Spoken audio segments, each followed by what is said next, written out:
लोगों को ये बता सकें कि साहब सादा जीवन जीने के पीछे का मूल भाव यह है कि भारत में एक औसत नागरिक स्तर के जीवन यापन के लिए, उसके जीवन निर्वाह के लिए जितनी सामग्री की, संसाधनों की, पैसे की आवश्यकता है, उतने में गुजारा करने का साहस हमारे अंदर होना चाहिए। आप एक अजीब सी जो मानसिकता लोगों के मन में देखेंगे कि पैसे को दिखाने की, शेखी बघाड़ने की, चीज़ों को अन्यथा लोगों के सामने प्रस्तुत करने की, आदमी की जेब में जरा से भी पैसे नहीं है पर लोगों के सामने ज़्यादा बढ़ा चढ़ा करके प्रस्तुत करने की जो मानसिकता है, वो विगत दिनों भारत में बुरी तरह से बढ़ गई।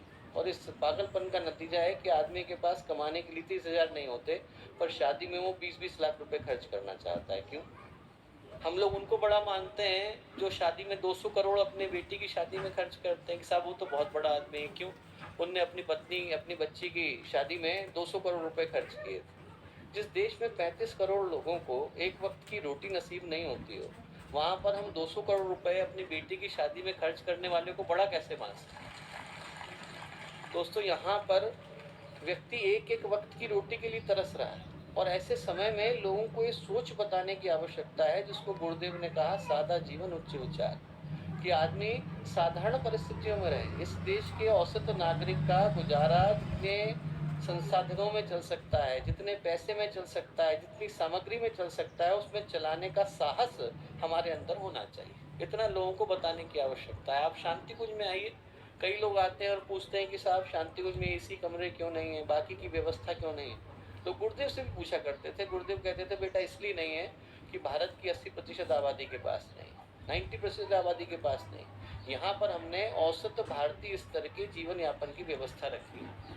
ऐसा नहीं कि गुरुदेव के लिए संभव नहीं था कि अमीर आश्रम बना देते, उनके आशीर्वाद से लोग रातों रात अमीर हो जाते थे। उनका एक आशीर्वाद बन जाता था तो लोगों को अमीर बनते देर नहीं लगती थी। तो फिर उनके लिए संभव नहीं था कि अरबपतियों खरबपतियों को इकट्ठा कर देते और लोग उनके पास जाते और उनके माध्यम से आश्रम की व्यवस्था को चलाते।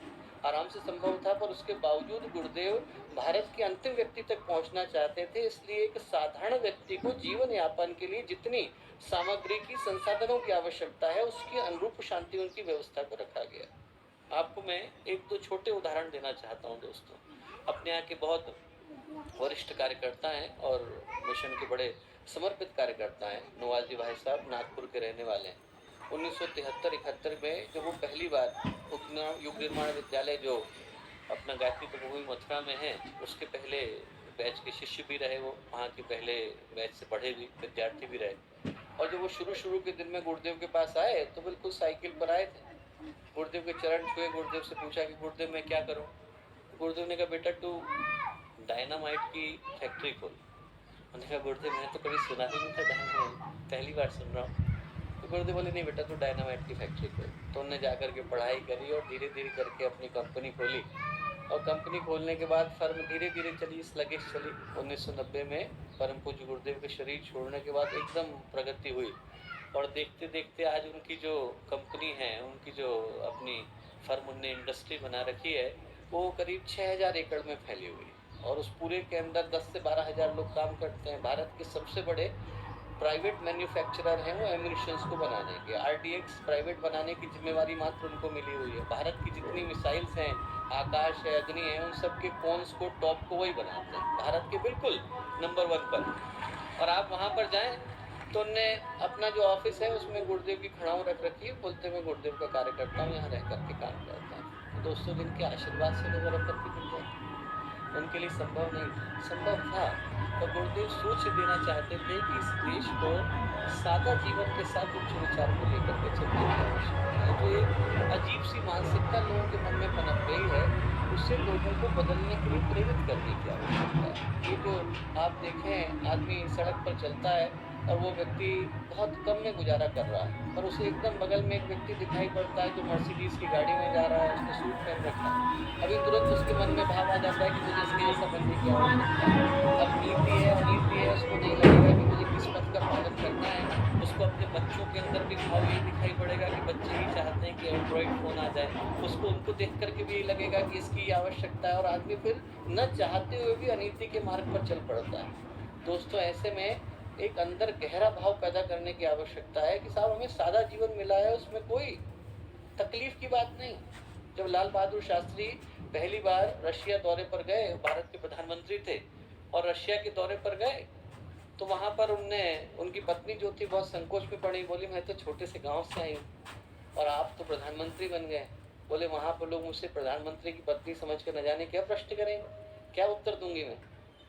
लाल बहादुर शास्त्री ने कहा कि आप ये सोचकर ही मत जाओ कि आप प्रधानमंत्री की पत्नी हो, आप ये सोच करके जाओ कि आप लाल बहादुर शास्त्री की पत्नी हो, जो देश का किसान था। बोले आप ये सोच करके जाओ कि आप लाल बहादुर शास्त्री की पत्नी हो, आप अंदर यही सोच करके जा रहे हो और आप उस विषय पर उत्तर देना जिस विषय पर आपको लगे कि आपको उत्तर देने की आवश्यकता है। और पूरा का पूरा दौरा लाल बहादुर शास्त्री ने, बोले मैं तो घर में रह करके खाना बनाती हूँ, बाकी काम तो शास्त्री जी करते हैं।